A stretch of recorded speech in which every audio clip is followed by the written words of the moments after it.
Salut les champions, bienvenue dans le vaisseau. Aujourd'hui je vais répondre aux questions que vous m'avez posées sur Instagram et je vais vous faire visiter le studio dans lequel je crée mes vidéos et ça va se passer tout de suite. Let's go. Ceux qui respectent le règlement ne les respectent pas correctement.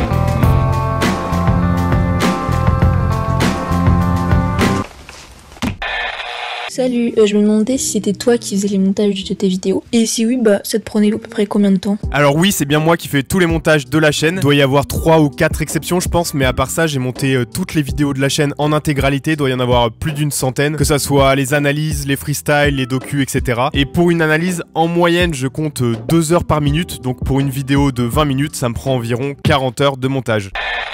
Qu'est-ce qui t'a donné envie de commencer le règlement? J'avais envie de partager ma passion pour le rap, d'échanger là-dessus avec des gens sur internet. Et pourquoi ça a pris la forme de vidéo YouTube, c'est juste que je fais des vidéos depuis que je suis petit et c'est vraiment mon truc. Donc ça a allié deux passions, donc c'était juste le projet parfait pour moi. Pourquoi tu fais des analyses sur des artistes, par exemple Lumpal avec Philippe, mais quand il y a une suite, d'autres albums, il n'y a pas d'autres analyses? En fait, pour que je fasse une analyse d'un album, faut réunir deux conditions en gros. La première, c'est qu'il faut que je me prenne le projet, vraiment que je kiffe le projet. Et la deuxième, faut que j'ai des trucs intéressants à dire dessus. Dans le cas de Lumpal, en fait, j'aimais beaucoup sa musique avec ses EP, puis avec Flip. Et depuis Flip, ça me parle moins. Le côté plus pop variété, c'est moins ma cam. Et donc, j'ai pas spécialement envie de faire des vidéos sur Janine ou Mauvais Ordre. Après, c'est pas très grave parce que contrairement à avant, il y a plein de chaînes YouTube sur le rap maintenant. Donc tu trouveras forcément une vidéo pertinente sur le sujet et moi, j'ai pas besoin de la faire.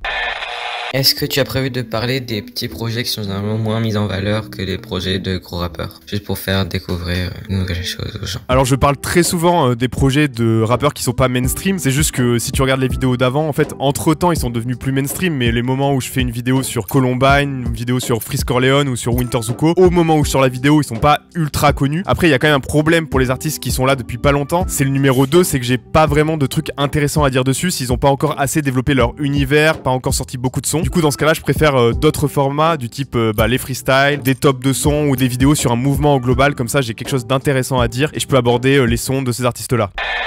Qu'est-ce que tu penses du fait que ta communauté ait tendance à suivre ton avis et parfois à pas se forger son opinion? Merci, bonne soirée. Ça c'est clairement pas ouf. Bon, la majorité des gens de la commu avec qui j'échange, en fait ils se font leur propre opinion, ils ont leur propre avis. Mais c'est vrai que vu que la chaîne YouTube est devenue plus grosse, il y a une audience qui est plus large, avec les plus jeunes qui sont forcément plus influençables. J'essaye de rappeler à chacun de se faire sa propre opinion. Je l'avais fait par exemple sur la vidéo sur Freeze Corleone, qui avait un phénomène de fans assez important autour de lui. Respectons les avis de tout le monde. Les gens ont aussi le droit de ne pas aimer Freeze Corleone ou le 667. Et mon avis c'est juste un avis parmi ceux de centaines de milliers de passionnés. Mais voilà, à part ça, je sais pas trop ce que je peux faire de plus. Les gars, faites-vous votre propre opinion, écoutez plusieurs avis, mais surtout faites-vous le vôtre en écoutant vous-même le projet, en essayant de voir ce que vous-même vous comprenez, vous ressentez, c'est le mieux à faire.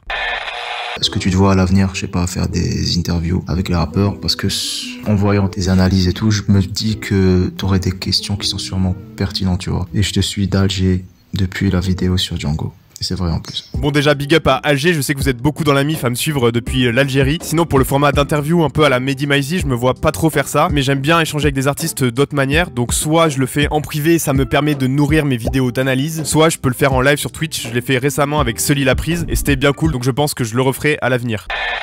Ce serait pour savoir si tu comptes lancer d'autres concepts qui ne parlent pas de rap. Par exemple, un concept qui parle de foot ou de basket, c'est un exemple. Hein. Sinon, je kiffe ce que tu fais et ciao. Merci beaucoup. Alors, je m'y connais moins bien en foot et en basket qu'en rap, pour être honnête, mais clairement, ça serait cool de varier de temps en temps, juste pour s'aérer l'esprit. J'avais fait la vidéo sur Trigun l'année dernière et vous avez été beaucoup à m'en reparler, même encore aujourd'hui, il y a des messages là-dessus. Donc, à refaire dans le futur, peut-être plus sur ma chaîne secondaire que j'ai lancée récemment. Comme ça, celle-ci, elle reste quand même principalement centrée sur le rap pour le moment.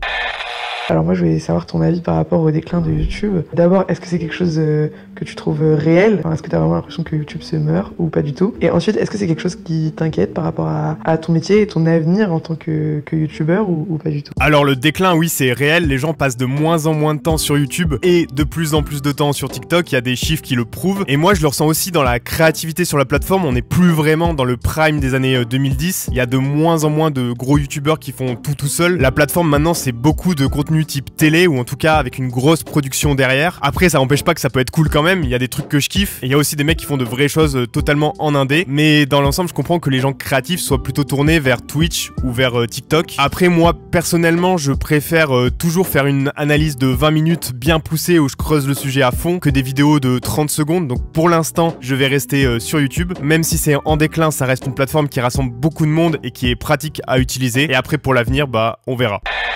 Si tu pouvais nous dire 3 projets qui ont littéralement changé ta vie niveau rap, musique, en tout point, voilà. Bisous et j'aime beaucoup ce que tu fais, continue comme ça mon grand. Merci le ref, ça fait plaisir. Ceux qui me viennent directement à l'esprit, c'est Man on the Moon de Kid Cudi, Perdu d'avance d'Orelsan et Fenêtre sur rue d'Hugo TSR. J'ai déjà fait une vidéo sur chaque, donc je vais pas réexpliquer pourquoi chaque projet est important. Et je sais que c'est pas forcément les meilleurs albums de rap de tous les temps, mais en tout cas ils font partie de ceux qui m'ont le plus marqué et le plus fait évoluer dans ma vie personnelle, donc voilà.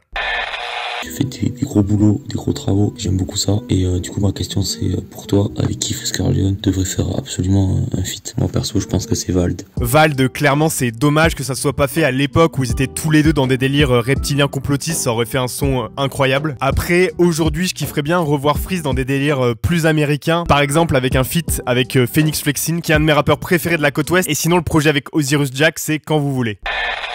Ah, tu fais des bonnes vidéos, mais est-ce que tu valides La course de Ness, son album? Merci BG, ouais La course vraiment c'est un très très bon projet. Ness c'est un des plus prometteurs de la nouvelle génération pour moi.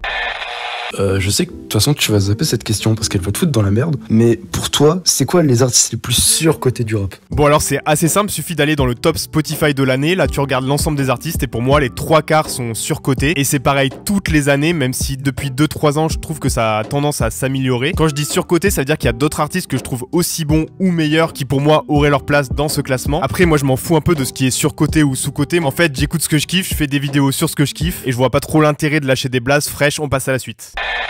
Tu venais de commencer et t'as réussi à dénicher l'œuvre Esval, du Zamdan qui sortait de nulle part, PLK, Népal. Comment tu les as trouvés pour les ramener en session freestyle? Alors ça dépend, je pense déjà il y avait l'algo YouTube qui avait bien capté à l'époque que j'écoutais énormément de rap, donc il a pu me faire pop des vidéos, je pense que ça a dû être le cas pour Zamdan et Louvre Esval. Après souvent c'était aussi un peu naturellement par les connexions entre artistes, par exemple Népal il apparaissait dans des feats avec des artistes que je suivais déjà comme Nekfeu ou Alpha One, et PLK il faisait partie du collectif Panama Bendé que j'écoutais pas mal à l'époque.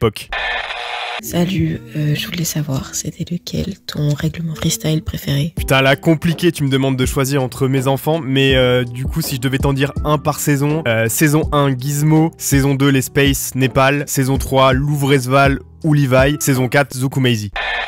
À quand le retour des freestyles, des petites pépites du rap?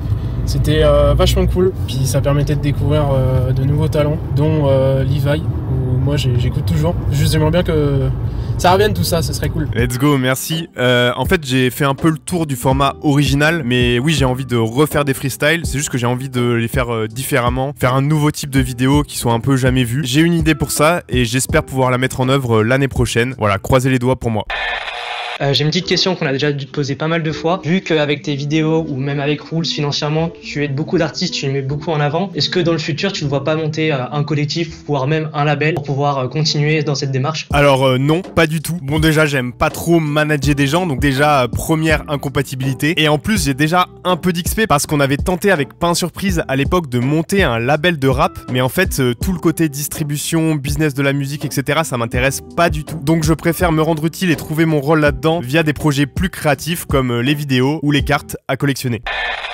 Est-ce que t'es content des retours que t'as eu sur Rules ou pas? Franchement oui, c'est sûrement le projet le plus difficile et le plus ambitieux dans lequel je me suis lancé de ma vie, et vos retours pour l'instant sont excellents, donc je suis refait. On a déjà réuni plus de 120 000 € pour les rappeurs indés du jeu, c'est une dinguerie, et je trouve qu'on avance bien. On a les nouvelles cartes de Kershak, de Dooms, de Big Flo, les nouvelles fonctionnalités sur le site, tout devient plus rapide et plus facile à utiliser. Après on a encore beaucoup de travail pour faire encore plus kiffer les collectionneurs, mais je trouve qu'on va dans la bonne direction pour le moment. Je voulais juste savoir si t'avais une équipe qui t'entourait au quotidien ou si tu bossais simplement avec des gens selon les projets. Parce qu'en fait, je cherche une alternance. Non, je rigole. Bien tenté. Donc non, j'ai pas d'équipe, je suis la plupart du temps solo avec mon ordi. Tout ce qui est analyse, etc., je fais ça tout seul. Les recherches, l'écriture, l'enregistrement, le montage, tout ça, je fais ça solo. Après, selon les projets, il y a une équipe. Par exemple, l'atelier à Caen qui fait les vêtements. Et pour Rules, c'est même carrément une vraie entreprise. Il y a une dizaine de personnes qui contribuent au projet. Voilà, je voulais juste te demander depuis combien de temps tu vis de ça du coup, parce que au début ça devait être un petit peu compliqué peut-être, vu que Universal tout ça tu connais, mais du coup voilà, depuis combien de temps tu vis de ça? Ouais, c'est sûr que les 3-4 premières années, en fait, quasiment toutes mes vidéos étaient démonétisées, donc je gagnais juste 0 avec la chaîne et je taffais à côté. Et puis petit à petit, grâce à votre soutien sur Patreon, grâce au merch et grâce aux sponsors type NordVPN, j'ai pu commencer à vivre de mes vidéos, et donc ça doit faire un peu plus de 3 ans que je travaille plus à côté. Wesh l'équipe, alors déjà je passe le salam à tous les champions et moi j'aimerais bien savoir s'il y aura des petits events qui vont être organisés, genre des petits concerts avec notamment des rappeurs. C'est vrai que j'avais trop kiffé les 2 premières soirées qu'on avait pu faire à Paris. Ensuite à partir de 2020 c'est devenu assez compliqué à cause du Covid. Là ça redevient possible, du coup je recommence à avoir assez envie d'organiser un truc. Donc à voir l'année prochaine, peut-être en rapport avec Rules, je vous tiens évidemment au courant. Ouais, le règlement. Est-ce que tu penses refaire une collection de vêtements? Yes, comme j'ai mis 1000 ans à faire la FAQ, en fait, le drop est déjà sorti. Il est dispo sur le site officiel, c'est shop.lereglement.sal. Je sais pas si vous avez vu, j'ai fait un clip dans un stade de foot pour l'occasion et j'ai designé toutes les pièces moi-même, le t-shirt, le maillot, la gourde, etc. Et si vous tardez pas trop à commander, vous pouvez toujours vous faire livrer pour Noël. Voilà, ça fait un beau cadeau et moi, ça me fait de l'argent, donc tout le monde a gagné.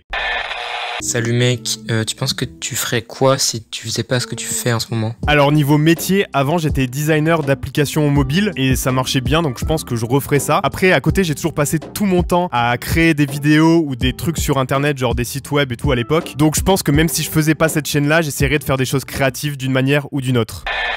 Comment vas-tu en général? Parce que ça reste grave important. Bon, c'est gentil de demander, bah comme tout le monde, jeux vidéo et débat, mais dans l'ensemble ça va très bien, j'ai la chance de faire ce que j'aime tous les jours, sauf les jours où il faut faire de la compta, ça c'est horrible, mais sinon à part ça, c'est cool. Comment arrives-tu parfaitement à maintenir ton anonymat alors que ton succès est de plus en plus conséquent, on va dire? En fait, j'ai toujours la même life depuis que j'ai commencé ma chaîne. Absolument personne me calcule jamais dans mon quotidien. Et je trouve que les gens respectent globalement mon anonymat, même sur internet. Ils font pas chier et ça, c'est super cool. Après, je porte souvent mon propre merch. Donc si vous voyez quelqu'un avec un t-shirt Le Règlement, n'hésitez pas à aller lui parler. Si c'est moi, bah on pourra échanger. Et si c'est pas moi, bah vous aurez rencontré quelqu'un de super cool. Donc vous aurez tout gagné dans tous les cas. Pourquoi Trigun et pas One Piece? Parce que Vache de Stampede atomise Luffy tous les jours. Après ta vidéo sur The Coup, où t'as regardé plein de films, je me suis posé la question et là je te la pose. C'est quoi ton film préféré? Mon film préféré c'est The Truman Show de Peter Weir, parce que c'est le film qui m'a fait réaliser qu'on vit dans une société. Et le pire c'est qu'il a raison. Déjà bravo pour tout ce que t'as fait et tout. Là, t'as vu, t'es installé, t'es bien, YouTube t'es bien, t'as les projets, t'as la commune, tout ça. Maintenant, c'est quand tu montes ta tête. Là, la vie, c'est quand tu montes ta tête maintenant. Ça y est.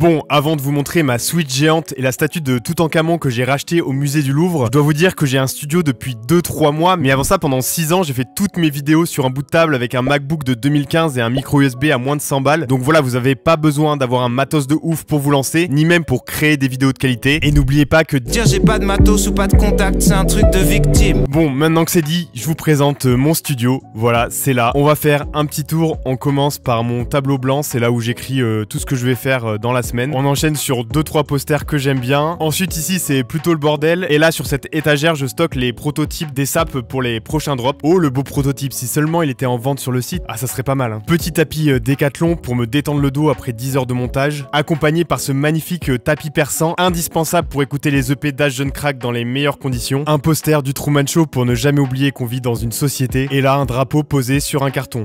Bon voilà, niveau déco c'est pas la dinguerie, mais en fait la plupart des objets ils sont chez moi, comme par exemple le casque du clip du million, certains posters que j'ai fait encadrer ou encore la coupe du monde qu'on va gagner une nouvelle fois dimanche. Dans le studio j'ai plutôt misé sur la lumière avec cette lampe Nesso de chez Artemide et avec des LED qui viennent mettre une ambiance lumineuse dans toute la pièce. Et on arrive au cœur du sujet, c'est ici que ça charbonne. Bon déjà très important, j'ai placé des panneaux anti-écho de chez GIK Acoustics que j'ai montés sur des pieds en bois pour les surélever. Donc voilà, c'est Spider Z qui m'a filé la ref et je les utilise pour enregistrer toutes mes vidéos désormais. Mon bureau il est réglable assis debout, c'est un Jarvis de chez Fully. Ils ont mis 2 mois à me le livrer correctement, donc je vous le conseille pas si vous êtes pressé. Bref, le bureau il est séparé en 2 espaces, à gauche la station de stream et à droite la station de montage. On commence par le montage puisque c'est là où je passe la majorité de mon temps. Le cul sur cette chaise gaming MSI, je dirais que je prépare le GP Explorer alors que dans la vraie vie je conduis une Twingo. Et sous la chaise, l'élément indispensable qui tient tout le bureau, c'est ce magnifique tapis règlement. Il est extrêmement confortable, j'adore poser mes pieds dessus. Tout aussi technique et indispensable, incroyable, le MacBook Pro M1. Je l'ai acheté il y a environ 1 an et ça a changé ma vie, notamment les exports qui prennent 100 fois moins de temps qu'avant, c'est incroyable. Un casque Bose, ça fait des années que j'utilise cette marque et franchement c'est de la frappe. Des disques durs LaCie pour stocker les fichiers vidéo, pour l'instant il n'y en a aucun qui m'a lâché. Mon écran c'est un ViewSonic 38 pouces, la largeur d'écran c'est parfait pour la timeline Final Cut et en plus il est très fidèle au niveau des couleurs. Après des années à monter sur mon écran de MacBook, je commençais à avoir des problèmes de dos et depuis que j'ai cet écran, bah ça va beaucoup mieux. Par contre niveau micro ça bouge pas, j'utilise toujours le même AT2020 USB que j'avais acheté pour ma première vidéo sur la chaîne. La seule différence maintenant c'est qu'il est monté sur un bras Rode donc c'est beaucoup plus pratique qu'avant. On passe à la station de stream, là la petite chaise Ikea de l'époque est toujours de mise, mais pour le reste ça n'a rien à voir puisque MSI et Logitech m'ont régalé, ils m'ont envoyé du matos de très haut niveau donc je les remercie pour ça. À commencer par cette énorme bête de chez MSI avec des specs de fou. La carte mère c'est une Z690, j'ai 32 Go de RAM, DDR5 Kingston Fury, ça veut dire que c'est super rapide et le disque SSD il est très rapide aussi, c'est un MSI Spatium M480. Mais ce qui régale vraiment le plus c'est la carte graphique MSI RTX 3080. Normalement MSI en a mis une de côté pour la MIF, donc si vous la voulez venez sur Twitter, on va se faire un tirage au sort. Avec cette carte graphique Minecraft ça devient la vraie vie, mais surtout ça me permet de faire tourner mon avatar 3D en full résolution et sans lag, donc je l'utilise maintenant de plus en plus pour les streams et pour les vidéos comme celle-ci. L'écran d'MSI il est aussi d'excellente qualité avec un très bon taux de rafraîchissement. Pour la capture 3D j'utilise la Streamcam de chez Logitech, un casque filaire pour le stream comme ça j'ai pas à me soucier de la batterie. C'est aussi du Logitech comme ce magnifique clavier à touche mécanique ainsi que cette souris pro car je suis un professionnel. Le micro c'est un Blue Sona toujours chez Logitech, il isole bien la voix des bruits environnants donc c'est parfait pour le stream et je l'ai branché sur une carte son Motu M2 juste pour faire rager les bandeurs de Focusrite. Et on finit sur mon item préféré, ma caméra VX2000 avec laquelle j'ai filmé tous les docus de la chaîne. Voilà, merci d'avoir regardé la vidéo, on se voit bientôt et d'ici là, je vous dis